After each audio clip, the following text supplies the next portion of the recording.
Saudações ouvintes e bem-vindos ao episódio piloto do Helldice Metal. Se você divide a sua vida entre rolar dados e bater cabeça, encontrou o seu podcast. Eu sou o Peso de Prata e a nossa jornada começa agora. Solta o som!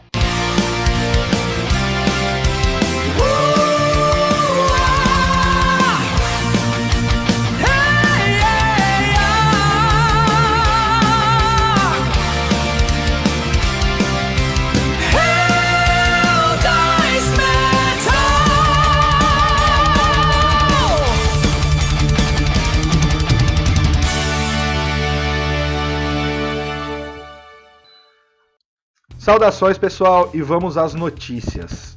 Bom, eu revirando aqui minha coleção de heavy metal, eu encontrei algo que era uma relíquia, se tornou uma relíquia na verdade, mas era a nossa fonte de informação nos anos 2000.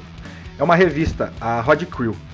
E a gente vai fazer o quê? A gente vai falar pra vocês a gente vai pegar, na verdade, a entrevista de destaque da revista e vai passar pra vocês 4 perguntas que foram feitas na época para aquela banda. E nesse caso a gente vai pegar a revista de setembro de 2003, do ano 5 da revista, que relata sobre o Dimmu Borgir. E na época eles estavam lançando o Death Cult Armageddon, com a introdução da orquestra na banda, né? E isso é muito interessante. E mais um recado importante, a gente vai estar mostrando essa revista no YouTube, em detalhes. E também vão ter vídeos no TikTok de cortes de CDs e materiais do Dimmu Borgir. Então, sem mais delongas e sem mais enrolação, vamos às perguntas? Bem, o Dimmu é uma banda fundada em 93 na Noruega. Porém, ela não foi simplesmente uma banda de black metal. Em 96 eles lançam o Stormblast, o primeiro álbum de estúdio. E depois eles vão lançar cerca de 19 álbuns, contando com 3 álbuns que iam ter alguns covers e algumas gravações de bandas interessantes. Porém, o Dimmu demorou para fazer essa questão de cover, né? E o Death Cult Armageddon surge aí em 2003. E é um grande destaque do álbum anterior por conta da diferença da musicalidade nos álbuns. Então vamos à primeira pergunta, feita na época pelo André Delamanha.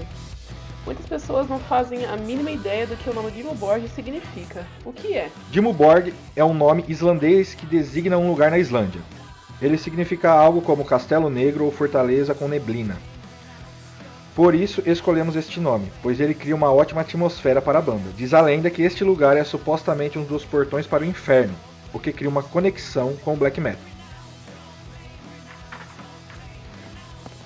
A próxima pergunta vai mover um pouco de inglês, então já peço desculpas, vamos lá. Ao assistir ao DVD World Misanthropy, pude perceber que todos vocês da banda são grandes fãs do hard rock glam americano dos anos 80. Pois vocês estavam sempre ouvindo bandas como Motley Crue, Twisted Sisters, Kiss, da fase sem maquiagem, entre outras. Como essas bandas serviram de influência ao Dimmu Borgir? Nós crescemos ouvindo essas bandas, e todas elas passaram no teste do tempo, pois as escutamos até hoje, comparado com toda essa merda que temos hoje em dia, que é chamada de metal. A música dos anos 80 é simplesmente melhor. Eu sinto que vou ficar para sempre preso nos anos 80 e terei que viver com isso. Próxima pergunta. O que exatamente o título Death Cult Armageddon significa e qual a conexão dele com a capa do álbum? Quando bati os olhos na capa pela primeira vez, devo confessar que a primeira coisa que veio na minha cabeça foi uma turbina de avião.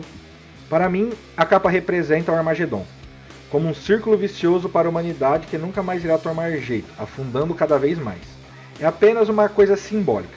Este é pelo menos a minha opinião, pois não sei o que significa para os outros membros da banda. Achei legal também fazermos uma capa mais simples dessa vez, mais direta e totalitária do que as outras, com cores frias. E agora partindo para a última pergunta, a última pergunta aqui do podcast, tá, gente? Mas na hora que vocês forem conferir os outros canais, né, nossas redes, vocês vão ver que a revista ela é cheia de pergunta pra eles, tá? Então, a última pergunta aqui pro podcast é: falando em black metal, como você vê a cena desse estilo hoje em dia? Eu realmente não vejo nenhuma cena de black metal, e sim um monte de pessoas que acham que sabem o que é black metal, seguindo determinadas regras e padrões. Para mim, isto é a mesma coisa que uma pessoa religiosa que diz que não pode fazer certas coisas porque a Bíblia diz algo contra isto ou aquilo. Tenho o mesmo sentimento sobre esses movimentos underground que tenho sobre as religiões, pois as pessoas seguem alguns critérios ou regras. Nossos fãs nos entendem muito bem e sabem que somos o que somos e fazemos o que queremos. Para mim, isto é muito mais antirreligioso do que as bandas que se dizem de black metal. E de fato o Dimo continua assim até hoje. E existem bastante características intrínsecas nas músicas e nos álbuns que mostra isso e você consegue ver uma pequena característica, um pequeno detalhe de ocultismo em todos os seus álbuns. É uma resposta feita, né, em 2003, a galera sincerona na época, né? E hoje em dia o Dimo parte desse princípio e é um dos motivos também que fazem eles produzirem os CDs, lançarem os álbuns no tempo que eles desejam. Eles não são uma banda que lança um álbum todo ano, inclusive esse último álbum demorou bem mais que esse, na verdade. O Death Cult Armageddon demorou cerca de 1 a 2 anos para ficar pronto. Então, assim, eles não têm uma regra, como ele mesmo diz, para ser seguida. Eles fazem o que eles querem. E quando eles têm vontade de fazer. Isso caracteriza muito a banda. E lendo só mais uma perguntinha aqui, ó, referente a esse álbum. Quanto tempo vocês demoraram para gravar este álbum? Cerca de 2 meses e meio. 2 meses para gravar. Eles demoraram para fazer esse álbum. Bem, para vocês ficarem mais inteirados, a revista, além da entrevista com a banda, né, o Dimmu Borgir, ela tem várias outras bandas e vários outros temas que abordam o heavy metal, né?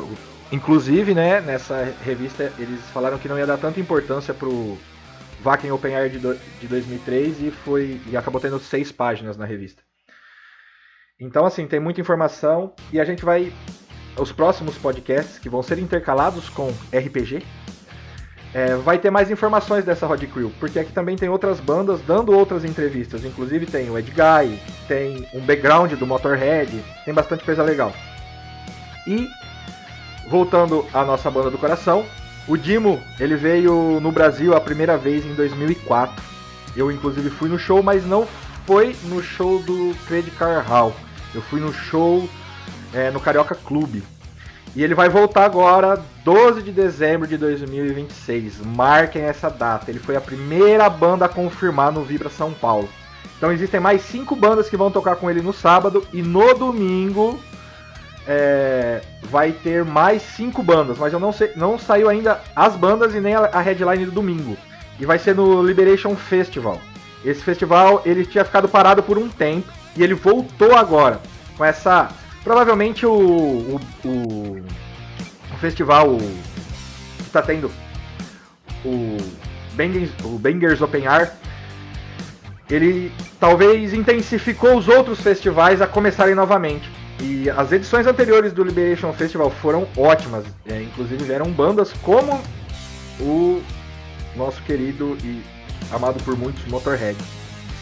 Os ingressos eles já estão à venda, pessoal, e eles podem ser encontrados num lugar muito interessante, que também vai ser onde vocês podem escutar nosso podcast, no Spotify. Se você for no Spotify, na banda, você vai ver que lá, além dos ingressos para o festival no Brasil, tem todos os ingressos das outras turnês do Dimmu, inclusive a turnê que o Dimmu está fazendo com o Behemoth. E você pode comprar por lá. Então isso é muito legal. Inclusive todas as bandas. E se você não sabe se a banda que você quer tá fazendo festival, lá, ou show em algum outro festival, lá você consegue ver. Então facilita demais. E Só dá uma olhadinha na parte de eventos, tá? Você vai procurar o nome da banda, né? E vai ter lá eventos.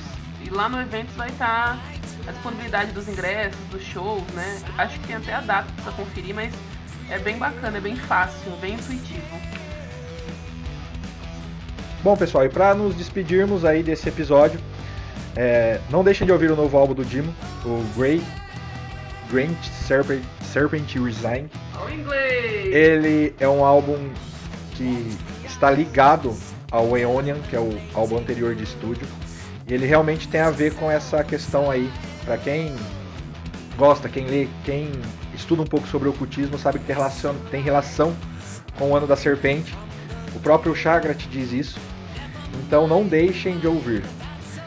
E todo o podcast a gente vai estar dando depois da notícia sobre as bandas, falando um pouco sobre a banda, sobre os shows, algumas dicas de outras bandas, né? E para hoje algo relacionado ao Dimo, bandas que se inspiraram no Dimo, brasileiras. A gente tem o Paradise in Flames, que é uma banda bastante legal e quase veio para minha cidade aqui de Catanduva fazer show.